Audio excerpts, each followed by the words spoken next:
السلام علیکم ویورز، یہ ہے بے مول محبت کی قسط نمبر 2۔ امید ہے آپ سب کو پسند آئے گی۔ امید کرتی ہوں آپ سب کو پسند آئے گی۔ تو شروع کرتے ہیں ایک چھوٹی سی پوئٹری کے ساتھ۔ منہ پہ مار دی جاتی ہے ایسی محبتیں کہ جس میں مخلص شخص آسانی سے میسر آ جائے، کہ آنکھوں کے اشک بھی ہیں تیرے واسطے مذاق، تیری نظر میں جذبات کچھ نہیں، کہ ہم نے بھی چھوڑ دیے خدا پہ فیصلے تمام، کہ جس کے سامنے تیری اوقات کوئی نہیں۔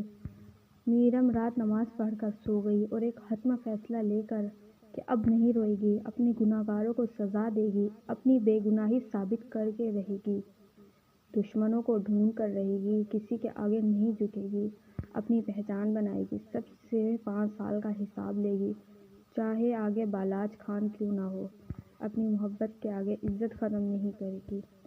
زندگی میں جس شخص کو سب سے زیادہ چاہا، جس کی محبت کو عبادت سمجھ کر ادا کیا، اسی نے ذلیل کیا، اپنوں نے بھی بے اعتباری کی۔ بالاچ خان ہاؤس کے مالک احمد صاحب کا سب سے بڑا بیٹا ہے۔ علی احمد صاحب کا چھوٹا بیٹا ہے، جس نے اپنی پسند کی شادی کی، وہ بھی کالج لائف میں، آمنہ نام کی لڑکی سے، جو کلاس فیلو تھی۔ دونوں نے شادی کی، لیکن آمنہ کا نیچر خراب تھا، وہ چڑچڑی سی تھی، وہ مڈل کلاس فیملی سے تعلق رکھتی تھی۔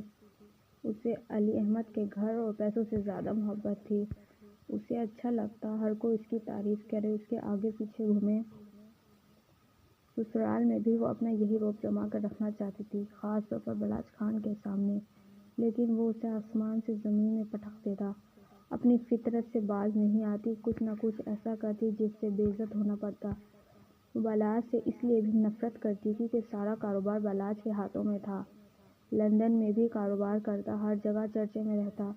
اس کا کاروبار جتنا پھیلا تھا، اس سے زیادہ اس کا رعب تھا۔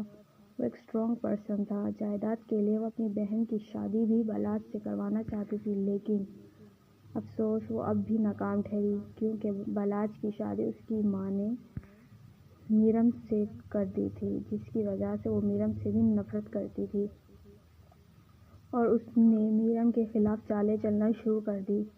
اور نکاح کے رات آمنہ نے ہی اپنی بہن کے بوائے فرینڈ کو بلا کر میرم پر الزام لگوایا تھا، تاکہ وہ نکاح نہ کرے۔ بدقسمتی سے وہ نکاح ہو گیا، لیکن ان کے درمیان نفرت کی دیوار کھڑی ہو گئی۔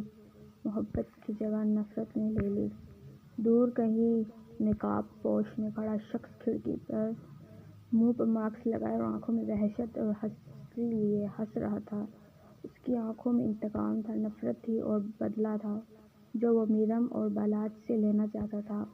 اس شخص کی آنکھوں کے سامنے خان ولا اور میرم کا گھر تھا۔ دونوں کو سکون سے نہیں رہنے دوں گا۔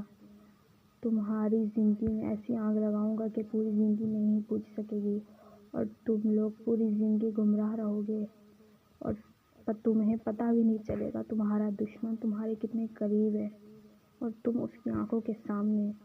ابھی تو یہ شروعات ہے۔ جس طرح میرے بھائی کی ضلع نما شخص کھڑکی سے غائب ہو گیا، اب آنے والا دن ہی بتا سکتا۔ جنوری کی سردیوں کا وقت تھا، شام میں خنکی پھیلی ہوئی تھی۔ یہ منظر کراچی کی سب سے بڑی بلڈنگ کے آفس کا تھا، ٹیکسٹائل کمپنی کا۔ وہ اپنے کمرے میں بیٹھا ہوا تھا۔ کمرہ کسی لگژری سے کم نہ تھا، ہر چیز آسائش سے بھری ہوئی تھی، لیکن بالاچ کے دل میں ایک اداسی چھائی ہوئی تھی۔ اس کا دل اور دماغ سون کی کیفیت میں تھا۔